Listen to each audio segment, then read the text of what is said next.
राधे राधे महाराज जी। महाराज जी, मैंने अपने पति धर्म की मर्यादा भंग कर अपने पति को धोखा दिया और अपने पति और सास ससुर को बहुत दुख दिया। अब सब ठीक है, मैं अपने घर में बहुत अच्छे से हूँ, मेरे पति भी मुझसे बहुत प्यार करते हैं, पर जब भी मेरे को अपना अतीत याद आता है तो मुझे इस बात का बहुत पछतावा होता है और हृदय में जलन होती है। महाराज जी, मैं इस अपराध का पश्चाताप करना चाहता हूँ। हाँ, बस यही जो जलन हुई, और आज से कभी नहीं गलत आचरण करूंगी और नाम जप करो, यही सुधार देगा। अब दोबारा कभी गलती नहीं होनी चाहिए जीवन में। जिस बात को होता है, ये जवानी एक ऐसा तूफान है जिसको कोई बिरला ही पहाड़ की तरह रोक पावे, नहीं तो गलतियां हो ही जाती हैं। आपसे क्या, आप तो कह रहे हैं, हम सब जितने बैठे हैं, अगर ईमानदारी से पूछा जाए तो हम सबसे गलती होती है, नहीं हो जाती। जो नहीं करना चाहिए वो हम कर बैठते हैं, जो नहीं सोचना चाहिए वो हम सोच बैठते हैं। अब अपने को चाहिए कि अगर अब होश आ गया हो कि अब हमसे, तो हम कभी अब दोबारा वो गलती ना करें जो हमें पता चल गई कि हमसे गलती हो गई है।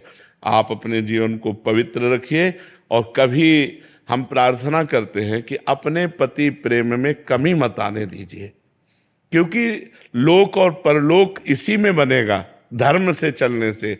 और इधर उधर से माताओं बहनों से ये प्रार्थना है कि अपने जीवन को बहुत संजो करके रखिए, बहुत पवित्र रखिए, कहीं किसी संकट में न फंस जाए, कहीं कोई ऐसा व्यक्ति ना हमको मिल जाए जो हमारा दोस्त बनकर दुश्मन का काम कर दे। पता थोड़ी चलता है, छल कपट करके लोग आजकल ऐसा मुखौटा दिखाते हैं कि लगता है बहुत प्यार करता है, और जब परिणाम में देखो तो छल कपट नजर आता है। तो बहुत बच करके माताओं बहनों को और पुरुष को भी एक दूसरे से सावधान रहे।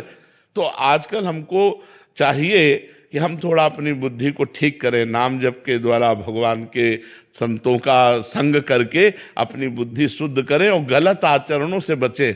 गलत आचरणों में भय और अशांति के सिवा कुछ नहीं मिलेगा। आप देख लो, एक भय मिलेगी, एक अशांति मिलेगी, और अगर हम उसे धर्म से सेवन करें तो हमें सुख मिलेगा, हमें शांति मिलेगी।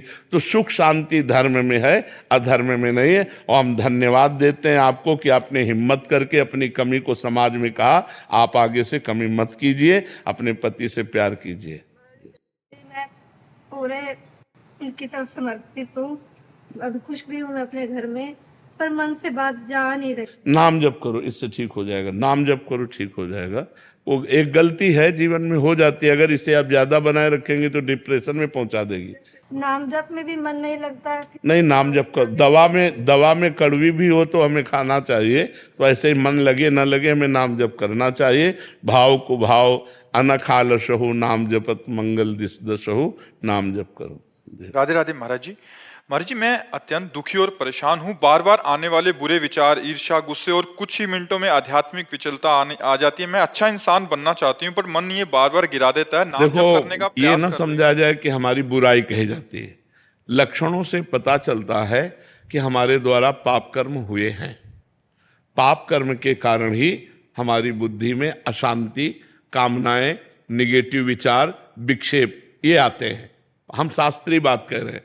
तो यदि हम अपने पाप कर्मों का प्रायश्चित कर लें और पाप कर्म नए ना हो, रोक लें, तो अभी हमें आनंद आ जाए, अभी हमारी बात बन जाए। अब पूर्व के पाप कर्म जो हैं वो हमको सताते हैं, वो हमें कष्ट देंगे। अब कष्ट कैसे देंगे? निगेटिव विचार करके।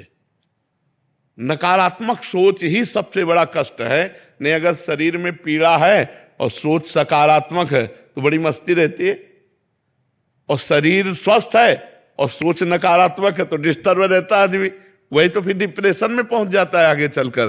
तो हमें लगता है हमें अपने पापों का प्रायश्चित करना चाहिए, बार बार उस बात का स्मरण करके जलन पैदा करना और भगवान का नाम जप करना, और आगे से वो पाप ना करना, तो बढ़िया बात हो जाएगी। अब हमारी बात को अन्यथा ना लेकर के अपने जीवन को अच्छाई की तरफ ले चला जाए। किसी को भी अगर ये बातें हैं तो हमारे अंदर पाप कर्म जमा हो चुका है, अब हमें उसे नष्ट करना है। और पाप कर्म जमा करना अच्छा लगता है, लेकिन नष्ट करना बहुत कठिन होता है। एक आदमी का एक अपराध आजीवन कारावास, 5 मिनट की घटना और पूरे जीवन नरक भोगो, जेल। तो सोचो, हम लोग कई ऐसे पाप हैं जिनको हम व्यक्त नहीं करते। भ्रूण हत्या, गर्भ हत्या या कई ऐसे अपराध हैं जो हम गुप्त रख जाते हैं और वही गुप्त अपराध हमारे हृदय को जलाते हैं। तो हमें चाहिए कि गलती सबसे होती है, हम अपना प्रायश्चित करें, भगवान नाम जप करें, आगे से कभी ऐसा गलत नहीं करेंगे, ऐसा नियम ले तो हमारा जीवन आनंदमय हो जाए।